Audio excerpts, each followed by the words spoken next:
Hey guys, Cynicuk here today, and today we're going to be talking about Overprime and last night's devs versus mods showcase, where they played 3 games on Twitch on Zerodog's channel. You can go check the VOD out if you'd like. I'll leave a link in the description. But this video is going to be just my opinions on what I saw and what I feel like needs changing, what I liked, what I disliked. But I'm not going to be talking about the bugs that I saw and the feel, because how am I supposed to tell about the feel if I haven't actually played it? So I'm going to kind of stay away from that. But without further ado, let's get into the video. So the first subject we're going to be talking about is travel mode. So I've watched some old Paragon videos and I've also watched last night's gameplay.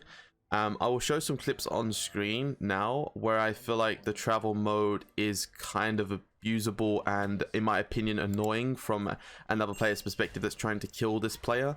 And I feel like travel mode is fine in my opinion, but it needs to be balanced correctly.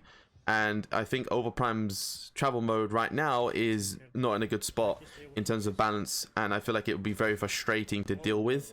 And here are the things that I would kind of like look at to kind of balance it. It would be in combat. So say for example, if I shoot an enemy, they can't channel travel mode for 1 to 2 seconds, and the same thing if I get shot by an enemy or if I get shot by a minion.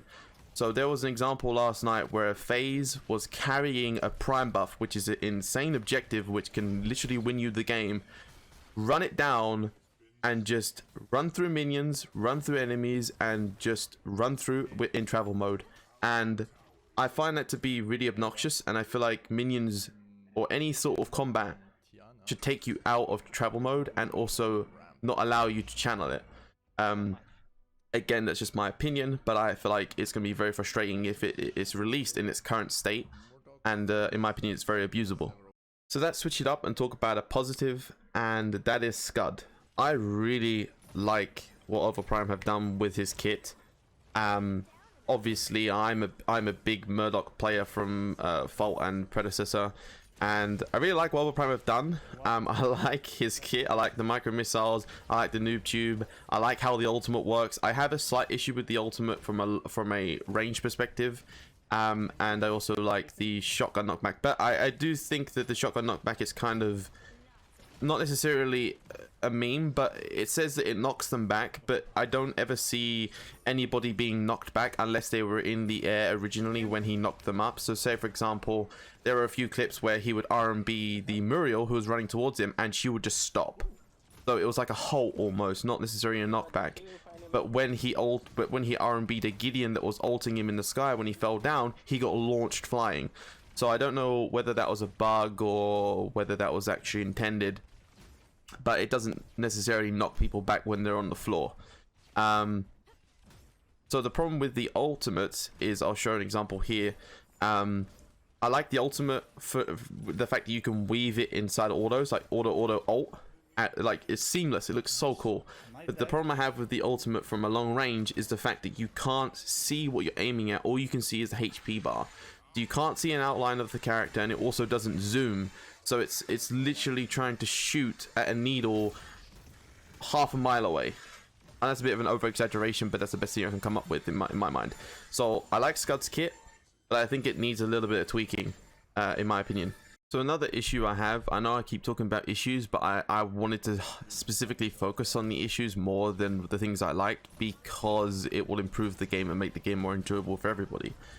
So one subject that I was looking at and thinking, damn, that's kind of broken, is the channel abilities. For example, Kalari or Kakaya Q, and then Cynthia, i.e. Phase, is E. So I'll show some examples on screen where the ability goes on cooldown while the cooldown is active, which inherently means that the cooldown is literally 0, especially with the Kalari Q. The Kakaya's Q is literally permanently up. Like, you have no downtime. Even at level 1 you have 0 downtime. And the Phase / Cynthia E is 2-second cooldown. It starts off at like 7 seconds or something like that, but it's 2 seconds once it ends, and you can just permanently spam this. Obviously it costs mana and you don't run infinitely on mana, but once you get a mana regen, like, it's going to be so obnoxious, and I feel like that needs to be looked at in terms of the fact that the cooldown should start when the ability is finished, not while it's active. So I feel like a lot of people were talking about the TTK being way too fast, especially in the Murdoch clip where he was super fed. But in this situation here, in this video, the Murdoch is fed, but he's not like blowing them out of the water. Like, there is definitely a lot of time for people to react to this Murdoch, and also there have been plenty of examples during this game that you can watch in the VOD where the Murdoch is super fed and can get blown up very quickly, especially with how much CC is in this game. And I think that also that is the reason why there is a lot of CC in this game, is because the TTK isn't insane. And I feel like if there wasn't a lot of CC in this game, there'd be a lot of people just running away, especially with the travel mode. So I feel like, honestly, I feel like for this game, the TTK is fine. The CC in this game is going to be wild. But obviously I don't know the items, and I also don't know the kits off by heart to know how to deal with CC correctly. But I guess we'll find out when we actually get hands on the game.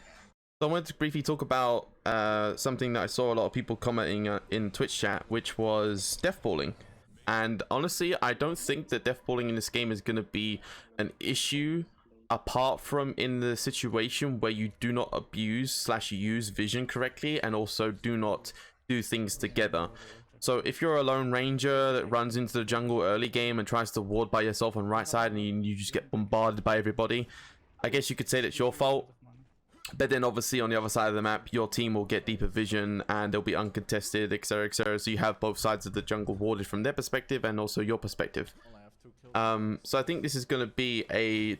Deathballing is going to, in the early game specifically, is going to be an issue at the start of the game where people are learning the game and people are trying to understand the flow of the game, because it has a unique aspect in the fact that all of your spells are unlocked and travel mode is a thing. So the reason why you don't necessarily do all this stuff in Predecessor and Fault is because of the fact the movement speed is lower, and you'll get punished for doing these things in the early game specifically. Because if your duo lane is on the other side of the map and you invade the opposite side, in Overprime, you can go in, get a pick, and then you could back, buy, and then run to lane, and you wouldn't lose anything. Whereas in Predecessor and Fault, if you did that, unless you did that legit, the second you spawn and you run in and you take a fight and then you back immediately, you're still going to lose maybe 1 or 2 minions. You're behind in XP. Especially if you don't get any kills. So I guess that's one thing that people need to take into consideration when they're talking about, oh, Deathball is going to be overpowered, is it's just a learning process. So while we're talking about Deathball and grouping up as 5 in the early game, I wanted to show you this clip as an example of just...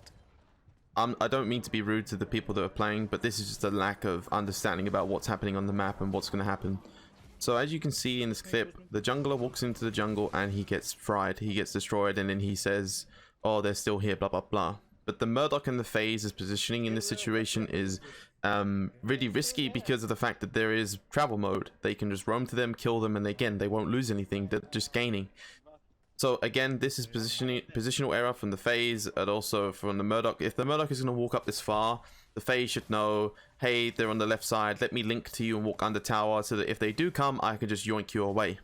Also, the fact that they don't have insane vision also equates to the situation that the Deathball is going to be getting more value because they don't have these visions, they don't have these positional things, and also it makes it look like Deathball is overpowered when in reality it's not.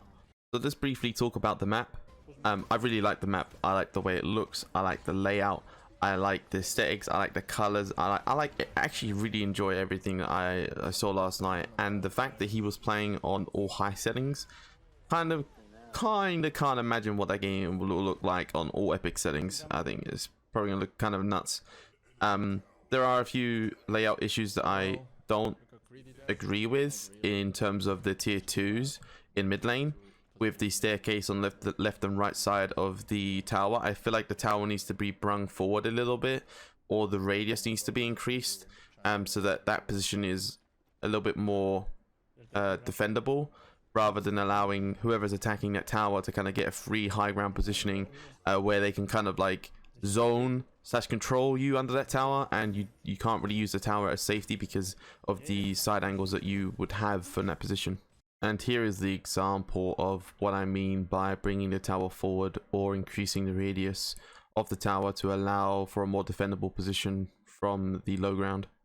So I just want to quickly talk about this. I really liked what I saw from Overprime last night. It's going to be fun to play for sure.